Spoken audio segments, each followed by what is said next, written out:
አንድ ወዳጅ አንድ ሚኒስትር ምን አለ ኃላፊነት በነበርኩበት ወቅት ይደወልልኝ የነበረው ስልክ ብዙ ነው አለ ልክ ከኃላፊነቴ ስወርድ ካልተሳሳት 90% ስልክ የሚደውልልኝ ሰው አቆማል በቃ ስልጣን የለውም ዓለም ፈልገህ ትደውልለታለህ ወደ ህዝብ ዙረት ይመለሳል አንድ ህዝብ መሆን ሲጀመር ወደሱ ነውና የምትመለሰው አሁን ፍትሃዊ መሆን ይፈልጋል እስር ቤት ላይ ያለው የአንድን ታዋቂ ገጣሚ ግጥም በራሴ መልኩ ልጽፋት ሞክሬ ነበር መሰላል የምትለው ግጥሟ ስትወጣ የጨበጥከውን አይቀርምና መርገጥ ማትመለስ መስሎ አታብላሽው ያለከት እንደወጡ መቅረት መቼም የለምና የጨበጥከውን ልትረግጥ ትመለሳለህ እንደገና መሰላል ታውቃላችሁ ሰው መሰላል ሲወጣ መጀመሪያ በእጁ ይዘውና ከዛ በእግሩ ነው የሚረግጠው ሲወርድ ደግሞ መጀመሪያ በእግሩ ረግጦት ከዛ በእጁ ነው የሚጨብጠው ስትወጣ ካበላሸው ስትመለስ እጅ ዙሮ ይበላሻል አሁን ስልጣን ላይ ስትሆን ኃላፊነት ላይ ስትሆን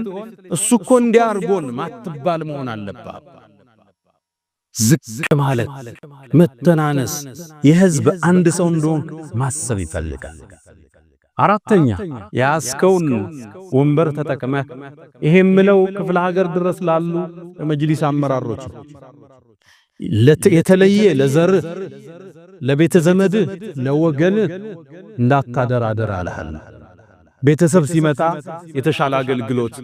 ወገን ሲመጣ የተሻለ መስተንግዶ አይሰጥም መጅሊስ ላይ የምትቀጥራቸው ሰዎች በዝምድና በብሔራቸው ሳይሆን በብቃታቸው አላህም በመፍራት ባላቸው ከፍታ ሰይድና ዑመርን አሁንም ዳግም እናንሳ አንዴ መርካቶ ላይ ሲወጡ ወፋፍራም ግመሎችን አይ ከሌላው ይለያሉ ወፈር ብለዋል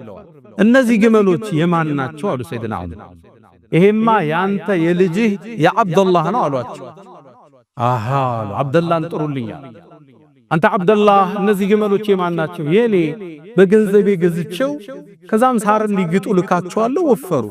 ታዲያ ከሌሎች እንዴት ወፈሩ ያንተ አባቴ ወይ አላቅም ማለት እንደሱ አይደለም ማለት ሽጥና ዋናውን ብርህን አንስተ ሌላውን ቀሪ ገንዘብ ወደ ቤተል ማል መልሰው ወደ ግብጃ ቤት ለምን አለ ምክንያቱም አንተ የኔ ልጅ ነህ የኸሊፋው የፕሬዝዳንቱ የጠቅላይ ሚኒስትሩ ዋናው ልጅ ነህ ስለዚህ አንተ ግመሎች ሲሄዱ አሃ የመሪያችን ግመል መጡ እየተባለ ሳር ይለቀቅላቸዋል ውሃ ይለቀቅላቸዋል በኔ ስልጣን ተጠቅመህ ነው የወፈሩት የደለቡት አለ ትብብላቸው የዚህ ያህል ጥንቃቄ ባንተ ወንበር ቤተሰብ የተለየ አገልግሎት እንዳያገኝ ዑመር ኢብኑ አብዱል አዚዝ የሳቸው ልጅ ቤተል ማል ላይ ዘይት ሲያከፋፍሉ አሉና ወደ ቤታቸው ሲመለሱ የሳቸው ልጅ ትንሹ ልጅ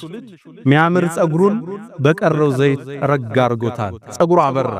አባቴው ጠሩት ምንድነው ጸጉሩ ላይ የተለየ ቅባት ያለው አሉ አይ አባቴ ቅድም ስታስከፋፍል መሬት ላይ ተንጠባጠበ ዘይት አግኝቼ በሱ ቀብቸው ነው አለ ወሰደና ይሄ የሙስሊሞቹ ንብረት ነው ለኛ አይገባም ብሎ ላጨው ጸጉሩ የዚህን ያህል ለኡማው ንብረት ጥንቃቄ ይፈልጋል ወንበር ይዘናል ብለን አበል ካበዛነ ደሞዝ ከጨመርነ ወገን ከጠቀምነ ያኔ ኃላፊነቱ አላህ ዘንድ የከበደ ይሆናል